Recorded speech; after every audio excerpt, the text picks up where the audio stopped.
ছোট দুধ পাতিলের প্রধান সড়ক থেকে শিবনগর যাওয়ার একমাত্র সংযোগ সড়ক বিরাট আকারে গর্তে ভরা এবং এলাকাবাসী চরম দুর্ভোগে জীবনযাপন করছেন।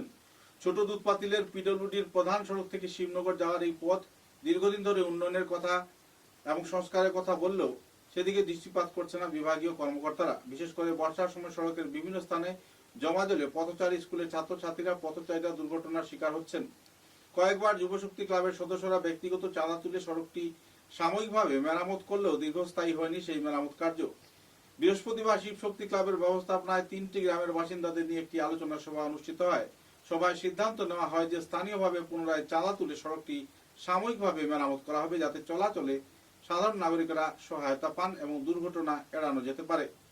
সব মিলিয়ে সরকারের উদাসীন প্রকল্পের কিছু তথ্য তুলে ধরলেন তারা এবং তাদের এই সমস্যার অতি সত্বর সমাধানের জন্য প্রবীণরা দাবিও জানান সরকারের কাছে। পিডব্লিউডি থেকে যে শিবনগরের যে মেন রাস্তা, সেই মেন রাস্তার মধ্যে যে অবস্থা, আমরা গ্রামবাসী অনেক দুঃখের সহিত এদিকে যাতায়াত করতে লাগে। সেই ব্যাপারে আজকে আমরা একটা যুবশক্তি ক্লাবের ব্যবস্থাপনায় একটা সভা হয়েছে। সেই সভার মধ্যে আমাদের গ্রামের বিভিন্ন মাইমুরবি এবং যুবশক্তি ক্লাবের সদস্যরা এখানে এসে আমরা একটাই সিদ্ধান্ত করেছি যে এই রাস্তাটাকে কীভাবে পুনর্নির্মাণ করা যায় এবং নির্মাণ করতে গিয়ে একটা চাঁদার ব্যাপার, সেই চাঁদার ব্যাপারে গিয়া আমার গ্রামবাসী সবের তরফ থেকে এবং আমার ক্লাবের তরফ থেকে আমরা যে সহযোগিতার মাধ্যমে 1 লক্ষ টাকা একটা বাজেট আমরা তৈরি করছি। আগামী রবিবারে আমরা এখানের মধ্যে একটা কাজ শুরু করব, সেই শুরু করে একটা টেম্পোরারি হিসাবে।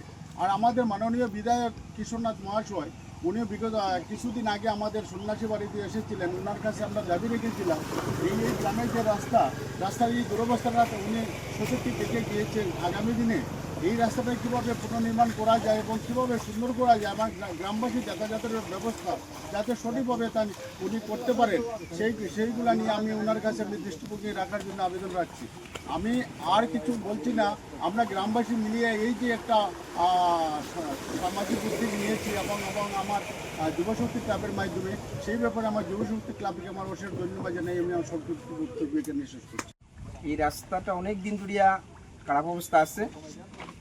আর এখানের গত বছর আমরা এখানে একটু কাজ করছিলাম, কিন্তু আমরা কোনো ফান্ড পাইছি না পাওয়ার সত্ত্বেও নিজের তরফ থেকে কিছু টাকা দিয়া বা এখানে জনসাধারণ ওইটা কাজ করছে। কিন্তু আজ যে রাস্তার অবস্থা দেখতেছি, এই দেখুন আমার যে মুরব্বীরা আছে বা স্কুলের ছাত্ররা আছে, এখানের মধ্যে যাওয়া আসা খুব অসুবিধা হয়।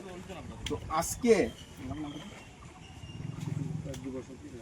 আজকে যুবশক্তি ক্লাবের ব্যবস্থাপনায় এখানে আমরা জেলা পরিষদ বিগত দিনের জেলা পরিষদ বিকাশ চন্দ্র দাস আর এজিপির বিগত দিনের পঞ্চায়েত রঞ্জিত দাস এবং এই রঞ্জিত সরকার আর এই গ্রামের অনেক মুরব্বী মিলিয়ে সেরে বা যুবশক্তি ক্লাবের ব্যবস্থাপনায় এখানে আজকে জিপির প্রত্যেক জনসাধারণ ডাকিয়ে এখানে একটা সভা করা হয়েছে।